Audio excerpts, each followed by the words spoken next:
Il est où le... Là. Bonjour et très bonne année 2020. Je me mets tout près de l'appareil, comme ça je n'ai pas besoin vraiment de micro-cravate. Je pense que le son est assez audible. 2020, voilà, vous voyez en haut, il y a un petit 2020, année folle. Je vous fais cette vidéo pour vous parler de la symbolique pratiquement complète de la Ménorah, car à Gabriel, dernièrement, là, 2019-2020, il y a eu des gens qui m'ont posé des questions, il y avait encore des incompréhensions. Donc, je vais vous parler donc de cette Ménorah qui est juste ici. Je vais vous parler des couleurs.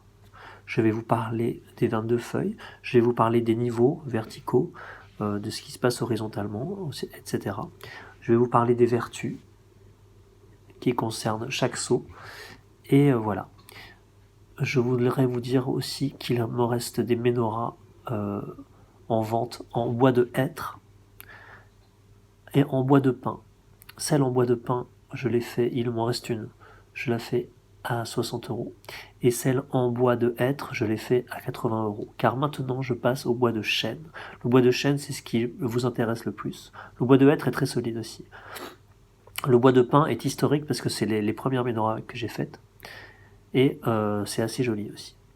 Le bois de hêtre, c'est très costaud. Le bois de chêne, c'est encore plus costaud et c'est surtout une qualité, c'est un arbre, voilà, c'est un arbre mythique celte, etc., qui est très joli.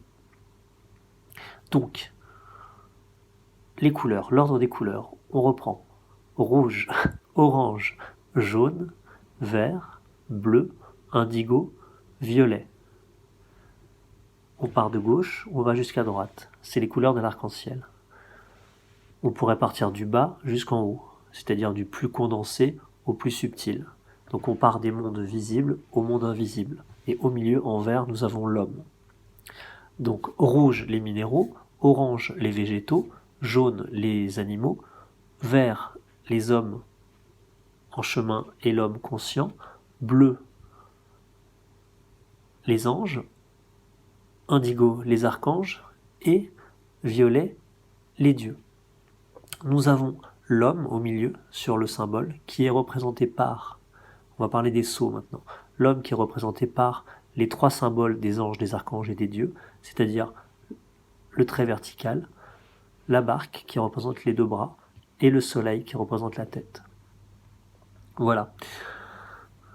Les 7 sceaux. Donc dans les 7 sceaux, nous avons le sceau des minéraux, qui est représenté par un homme assis, un pharaon, un roi, qui tient dans sa main un bâton et dans l'autre un serpent. En fait, ici, il tient une croix en C et un bâton pour maîtriser le serpent. Pourquoi je parlais du serpent dans la main? C'est parce que ça représente aussi le dieu Cernunnos, qui est le roi de la forêt, le roi de la nature, qui tient dans sa main un serpent en cercle et un serpent droit, comme un bâton.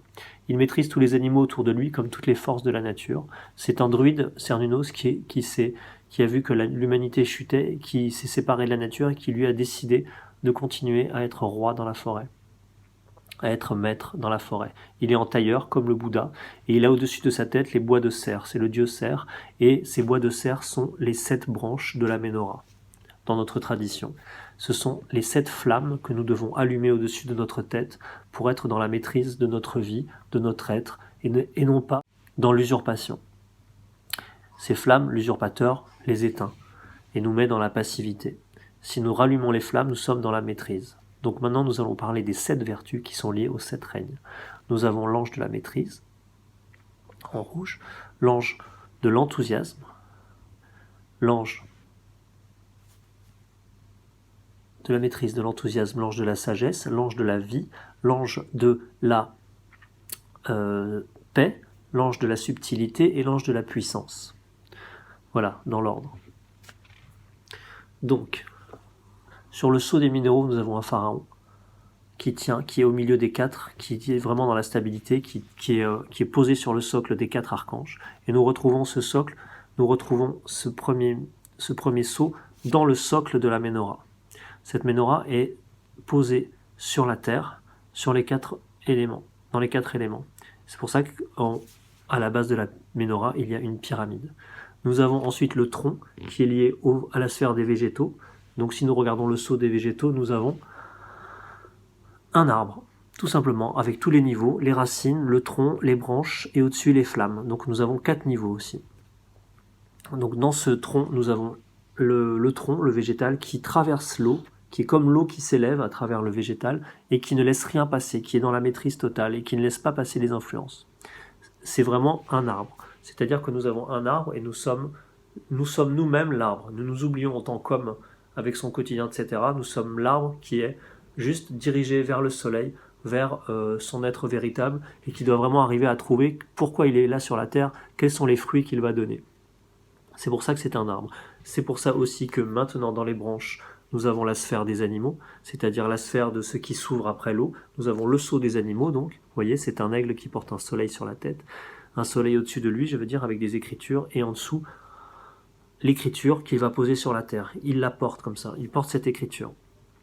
Et donc c'est la sphère des branches dans la menorah, donc on est horizontalement, et on est verticalement. Donc on avait vraiment la terre avec les racines, avec la pyramide en bas, le socle, avec la maîtrise, l'ange de la maîtrise. Nous avons le tronc avec l'ange de l'enthousiasme, c'est-à-dire que nous avons une direction, nous sommes enthousiastes, nous sommes motivés, nous y allons, c'est la volonté au niveau de la sphère verticale. Donc au niveau de l'eau, c'est la volonté. Nous avons la sphère des animaux là avec la sagesse, c'est-à-dire qu'une fois que nous avons traversé l'eau, c'est que nous discernons vraiment. Nous discernons vraiment et nous pouvons ouvrir nos bras et être dans la liberté, la libération. Donc là, on libère les feuilles, on libère les plumes, on devient un oiseau, on peut accueillir l'oiseau dans nos branches, on peut avoir des œufs, et ces œufs vont faire d'autres oiseaux qui vont aller conquérir d'autres arbres, etc. Nous pouvons avoir des fruits, les œufs ce sont aussi comme des fruits, et ce sont les fruits qui vont ensemencer, qui vont engendrer de nouveaux arbres. Et nous pouvons accueillir les oiseaux, nous pouvons accueillir, le papillon, et nous sommes dans une sphère beaucoup plus subtile. Nous n'avons plus besoin de nous protéger tellement, car nous sommes déjà solidement ancrés dans le sol, et solidement dans le discernement. Donc c'est l'école de la sagesse et des animaux. Nous sommes dans une liberté plus grande. Mais nous sommes toujours reliés à la mer, au socle, c'est-à-dire nous sommes toujours dans le visible, dans les branches. Et ensuite, au-dessus, là, nous allumons une autre sphère, c'est la sphère du feu, c'est la sphère des hommes, c'est le sceau du milieu, la sphère de la vie, de l'ange de la vie. Et là, nous sommes l'arbre complet, nous allumons la flamme au-dessus, et nous sommes l'arbre complet, et nous permettons à l'atmosphère d'exister, car avec nos feuilles, nous recevons la lumière du soleil, et nous dégageons, nous prenons...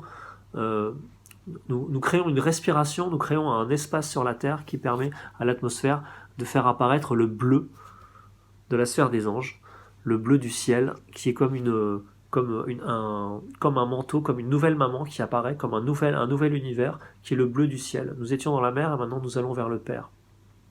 Et donc c'est l'ange de la paix du côté des anges, nous avons le bleu, et là, chez les anges, ce sont comme les animaux, vous voyez, ils sont reliés aux animaux, les anges sont comme les animaux du Père, les animaux sont les animaux de la mer, et l'homme est pris au milieu comme un être qui doit équilibrer ces deux mondes. Soit il y arrive, soit il n'y arrive pas. Mais l'homme est un organe, c'est pour ça que l'homme comprend qu'il n'est qu'un organe, et c'est pour ça que s'il veut être totalement lui-même, il faut qu'il soit la totalité, comprendre qu'il est un organe de la totalité. C'est pour ça que l'homme est au milieu et qu'il est semblable à l'arbre dans sa verticalité. Donc dans sa verticalité, nous avons l'homme dans le socle, dans le tronc, dans les branches et dans sa pensée. Donc dans le socle, nous avons la maîtrise dans la terre. Dans le tronc, nous avons l'ange du calme, qui permet de se poser et d'être vraiment dans la maîtrise, le calme. Dans les branches, nous sommes dans l'harmonie, et dans la pensée, nous sommes dans les flammes, nous sommes dans la clarté. Voilà les 4 niveaux dans l'homme, verticalement. Et les 7 niveaux, les 7 étapes, nous avons la maîtrise, l'enthousiasme, la sagesse, la vie, l'homme, et ensuite nous passons aux autres niveaux qui sont la paix, la subtilité, les archanges. Donc nous voyons chez les anges le trait vertical, comme les plantes, comme un nouveau dessin des plantes, du tronc. Nous avons les branches, la barque, comme une barque qui sont les bras de l'homme pour les archanges. Et nous avons le soleil qui est comme la tête qui vient se poser, qui est le feu. Donc l'eau, l'air, le feu, encore une fois, posé sur la sphère des maîtres. C'est-à-dire que nous avons minéraux, végétaux, animaux, hommes, donc terre, eau, air, feu, Et nous avons un nouvel homme, le maître, qui est comme une nouvelle pierre. Voilà. Et nous avons, pareil, pierre, eau, terre, eau, air, feu. Nous avons les 4 éléments à chaque fois. Ça fait comme 8 au final. C'est pour ça que le drakkar, là, je vous montre un drakkar avec 8 boucliers, qui est avec cette sphère des 2 hommes, l'homme en chemin et l'homme qui maîtrise au milieu. Donc voilà, nous avons tous les symboles posés, cet arbre qui représente l'homme, cet arbre qui représente l'espace aussi, parce que l'arbre est un créateur d'espace, il crée un monde, c'est-à-dire qu'il crée un monde sous la terre, il maîtrise la terre avec ses racines, il crée un monde au-dessus de lui, au niveau du tronc, c'est-à-dire qu'il y a le tronc comme ça. Si vous voyez une forêt de hêtres par exemple, à l'intérieur de la forêt il y a un espace qui est créé, un espace sous les feuilles, et on a un espace aussi créé dans les feuilles. Un nouvel espace où là il va y avoir un autre monde, le monde des oiseaux, le monde des papillons, le monde de la subtilité, etc. Vraiment le monde des archanges. Et au-dessus, nous avons encore un autre espace, un espace invisible, où là, ce sont les parfums, la lumière, etc. Vraiment la lumière du soleil qui peut s'installer sur toute la Terre. Car lorsque l'arbre crée de l'atmosphère, le soleil, les rayons du soleil viennent toucher l'atmosphère et on peut voir une blancheur, une lumière partout. Sinon, ce serait tout noir. Vous voyez, comme on imagine dans l'espace. Et on verrait le soleil tout blanc d'ailleurs. Voilà pour les symboles de la menorah. On est à 11 minutes, c'est parfait, on va s'arrêter là. Et non, il y a encore les 22 feuilles, je ne vous ai pas parlé des 22 feuilles. J'ai mis 22 feuilles dans la menorah car ce sont les 22 lettres hébraïques, ce sont les 22 lettres de l'alphabet qui composent la vie tout entière. Et ce sont aussi les 22 marches de Gabriel. Donc ça, ce sont des mystères de la tradition essénienne que vous pouvez étudier. Mais il y a 22 commandements dans la tradition essénienne et il y a 22 marches à gravir. Ce sont 22 feuilles aussi parce que c'est le végétal, ça représente vraiment le végétal, et pour qu'on comprenne bien que c'est un arbre et pas juste un symbole mathématique. Et c'est aussi voilà, les feuilles sont placées à des endroits assez, on dirait qu'elles sont presque bien réparties, mais elles sont pas forcément entièrement symétriques, ouais, pour donner un côté assez vivant. Donc dans la menorah, nous avons aussi un côté visible du côté du monde de la mère et un côté invisible du côté des mondes du père. Mais finalement, c'est dans une sphère visible, car nous le mettons dans le visible. Voilà, il y a un mystère là-dedans, c'est-à-dire que la menorah, c'est quelque chose qui veut parler de l'invisible, mais à partir du moment où nous le faisons apparaître, c'est visible. Donc nous sommes dans le visible, nous faisons apparaître les archanges, les dieux, etc., les mondes du Père. Mais en fait, c'est au-dessus que c'est invisible. Là, il y a un autre mystère, car au-dessus, c'est l'unité, et l'unité qui vient prendre des formes ici dans la menorah à travers les 7 couleurs de l'arc-en-ciel. Et l'arc-en-ciel, c'est vraiment la sphère des anges, c'est vraiment l'endroit des messagers, c'est la porte entre le visible et l'invisible, c'est-à-dire qu'au-delà de l'arc-en-ciel, on rentre dans la lumière blanche, la lumière qu'on ne voit pas. La lumière éclaire les choses, mais elle ne s'éclaire pas elle-même. Enfin, on peut dire qu'elle s'éclaire elle-même, mais c'est-à-dire qu'au-delà de l'arc-en-ciel, on entre vraiment dans l'invisible. Donc l'arc-en-ciel est la sphère des messagers. Et c'est par l'arc-en-ciel que nous touchons ici, dans un point central, la rencontre entre le célestin et le terrestre. Et c'est là qu'a lieu l'espace, comme on peut voir par exemple dans le cas du Cédhermès, quand les serpents touchent la colombe. Ici, il y a les ailes de la colombe, et en fait, quand le serpent va jusqu'aux sphères du soleil, les esprits d'en haut et les esprits d'en bas se touchent, nous avons un espace qui apparaît, c'est l'espace des ailes. Les ailes du cas du Cédhermès. Excusez-moi, c'est pas très clair vers la fin, parce que je voudrais développer ça dans une autre vidéo.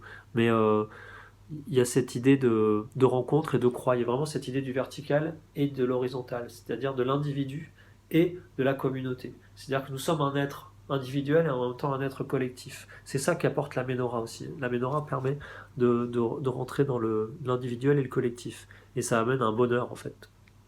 Donc pratiquement cette menorah, il faut l'allumer en reconnaissant chaque étage de notre être, qui sont les minéraux jusqu'aux dieux, des minéraux jusqu'aux dieux, et avec dévotion, nous rendons hommage et nous demandons pardon pour le mal qu'on a fait aux minéraux, aux végétaux, aux animaux, aux maîtres de ne pas les avoir reconnus, aux anges, aux archanges et aux dieux de les avoir oubliés, d'être complètement coupés de la féerie.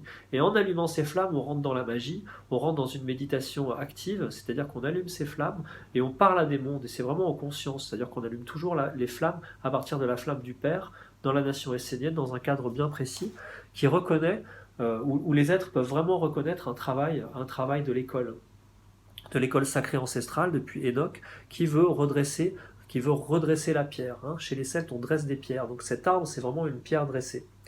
Et on redresse cette pierre en nous, et on allume les flammes au-dessus, et on reconnaît notre être véritable, et on rentre dans une dévotion envers la lumière de notre être. Donc voilà, ça se fait vraiment en conscience. On allume la flamme du Père, on reconnaît la flamme, on lui donne un nom, et ensuite on allume chaque flamme. J'allume la flamme des minéraux, des végétaux. Alors excusez-moi, depuis tout à l'heure je le fais dans ce sens-là, mais parce que j'ai l'impression que la vidéo va être dans ce sens-là, mais c'est de gauche à droite. J'espère que je ne me suis pas trompé. Voilà, je vous dis à très vite. Si vous voulez des menorahs en chaîne, vous m'écrivez dans l'adresse en dessous qui apparaît. Donc elles seront à 100 €. Et si vous voulez les autres menorahs, il reste 5 menorahs, il y en a une à 60 €, et 3 autres à 80 €. Je vous embrasse, je vous dis à très vite et bisous bisous.